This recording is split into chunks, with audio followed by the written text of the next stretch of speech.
የኢቢኤሱ የቅዳሜ ከሰዓት የሻይ ሰዓት ፕሮግራም ማህበረሰቡን ሳያነጋግር ቫይራልነቱ አይከሽፍም። ይህን ፕሮግራም አልከታተልም ምንድነው ፕሮግራሙ ካላችሁ እኔ ያለውላችሁ ምን እንደሆነ ልንገራችሁ። ፈጣሪ ብሎላችሁ ስራችሁ አንግሷችሁ በዚህ መድረክ ላይ ስትቀርቡ ኪሎአችሁ ያለማሸን ይመዘናል። ያው ብዙ ሰው እንደውም ከወለድኩ በኋላ ብዙ አልወፈርኩምና ላይ ወፍረሽ ነበር ፊልም ሲመረቅ ነው እንደውም በአካል አላየሽም። ዶክተር በሪ ከራስ ላይ ሌላ አንድ በሪ አውርደህ ነው አሁን አንተ ያለውና አቅራቢዎችና እንግዶቹ በከንፈር ጠረባ እርስ በራስ ይጠራረባሉ። ዮናስ እኮ አዲስ አበባን በ5 ዓመት ይበልጣል።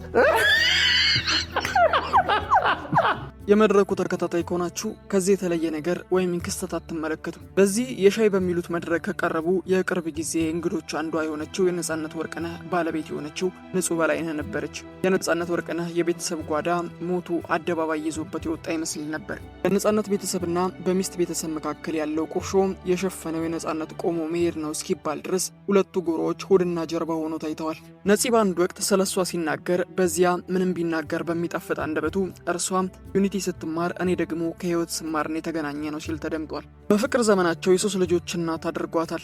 ነገር ግን ከሞቱ በኋላ የሚሰሙት የቤተሰብ ውስጥ ቁርሾች ሌላ ገጽታ አሳይተዋል። ህዝብ የገዛ ሚስቱን አስመሳይ ብሎ በአደባባይ አስጥቶለታል።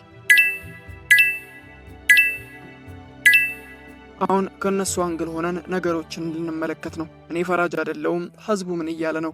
ድሮ ስማቸው የከበረ አርቲስቶች የመቃብርን ደጃፍ ሲጎበኙ የጓዳ ሚስጥራቸው ከድንኳን አዛኝና ከሶስተኛው አዋቂ ወገን አያልፍም ነበር ይባላል። ቆብንበት ዘመንና በዚህ በዲጂታል ማዕበል በተመታቱ አይደለም አውርተህ ተመልካች ሆነህ በተገላመጥክበት የካሜራ ቅጂ የህዝብ አፍ ውስጥ ገብተህ ትመዘናለህ።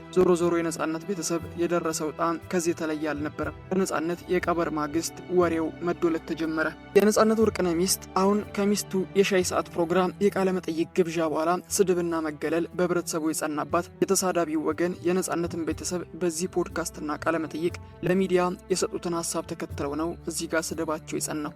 አትረዳውም ነበር እሷ አትረዳውም።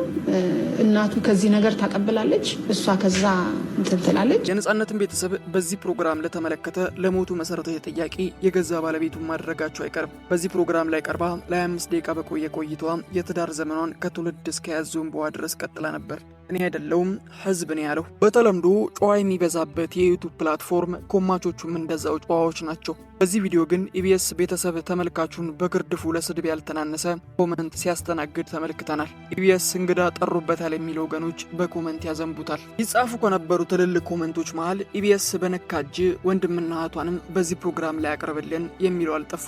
በእርግጥ እኔ በህዝቡ አልፈርድም። እንደ ወገናችንና እንደ ባህላችን ልቧን በሀዘን ሲኮረኩሩት እንደ ማልቀስ ሲዳዳት ሜካፑን ጠንቀቅ ስትል ተመልክቻለሁ። ገና 80 እንዳልወጣ አስታውሱ። የኔ የተመለከተ ወገን ከስር በኮመንት አንቺ ዘኚ እንባው ከህዝብ ነው የሚልም አልጠፋም። የሞተ ተጎዳ የሚል ኮመንት ስፍር ቁጥር የለውም። ለዚህም ምክንያታቸው ድሮና ዘንድሮ ፎቶዋን ማስተያየት በቂ ነው። አንድ ዓለም ሁለት ገጽታ ሆና ነው ብቅ ያለችው እህታችን።